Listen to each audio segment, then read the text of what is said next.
Other interesting business news, you have John Deere increasing their layoffs, unfortunately.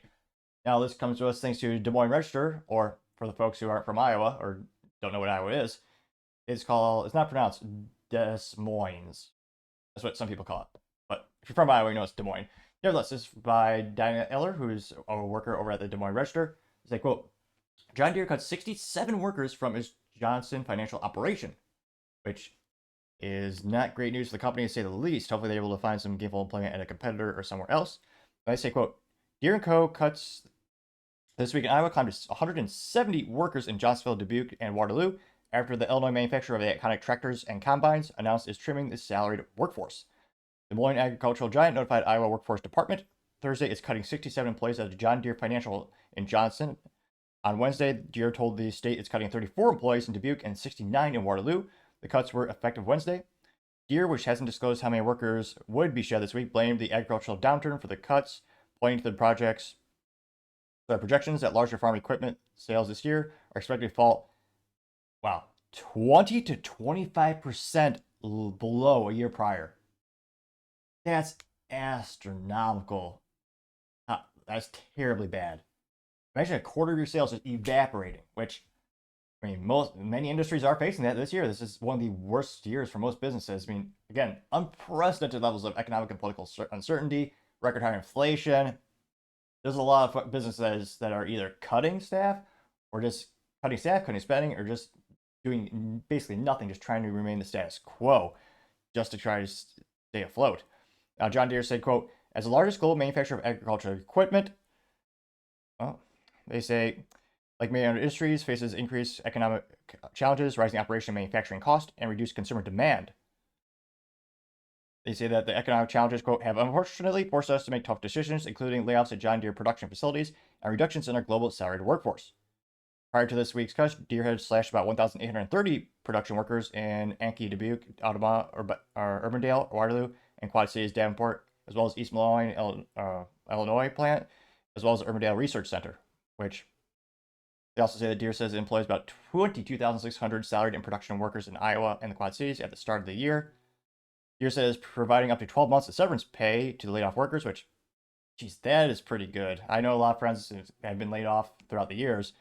At 12 months severance, and again, it's never good to lose your job. That is a nice silver lining for the folks to hopefully help them use that money to float or stay afloat while they're looking for their next role. They also said they are also prorating pay based on the short-term and long-term cash incentives that are based on the company's performance, payment for unused vacation or paid time off, ongoing access to health and wellness beings, and a year of professional job placement services, which is pretty nice as well. You can see a little close-up of them working on it. They say that, quote, while the decision to reduce roles across the company was a challenging one, the company is confident that these adjustments, coupled with our ongoing efforts to reduce costs and align production and inventory levels, will position John Deere strongly for the future, unquote. Now, they say, quote, at the same time as the salary workforce layoff, Deere emphasized its commitment to U.S. manufacturing, saying it invested $2 billion in its American factories since 2019, including a new sprayer line in its Anki operation, a combine assembly line in Harvester Works, plant in East Moline, and a new tractor line in Waterloo. The company says, quote, economic impact in our U.S. hometown communities and all of those we have a presence is valued at $27 billion. Now,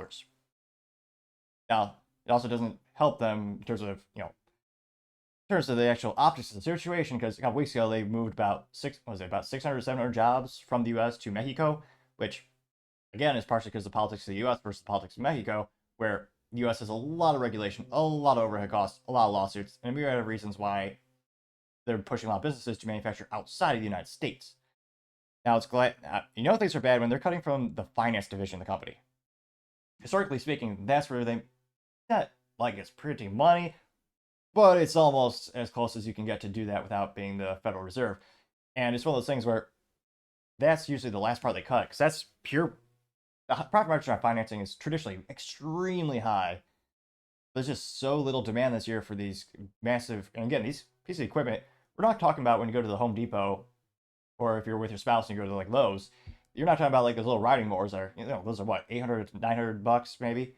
And these things are hundreds of thousands of dollars. So just 25% decrease in demand for that, that's a huge, adds up astronomically in the aggregate. So hopefully, and again, there are some major competitors. You also have Case New Holland. I know Kabuto is another big competitor.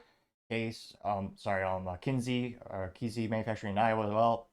So hopefully these workers are able to find gainful employment at one of the competitors. But it's also not good because, again, it sounds also like it's an industry issue because, again, there's a decreased demand for just overall agricultural products. And again, that's one of the downsides of having a slow economy and a tough economy is it's the ripple effect. And a lot of these companies are making cuts, and hopefully there are some new roles at other companies. And again, they are saying how they have some additional resources for them to help them get that new role. So it is some sad businesses today, but hopefully they're able to find a new position soon. Thank you, everyone, for taking the time to tune in. Again, I'm trying to get to 4,000 subscribers by the end of the month. So if you can click that button, I would greatly appreciate it. Also, leaving me a thumbs up or a thumbs down or a comment is a great way to give me some additional feedback, letting me know how I can make the show better and better. Lastly, don't forget to take the time to tell your family, tell your friends, tell your coworkers, heck, tell your enemies, tell anyone and everyone. Just stay safe and fight the good fight.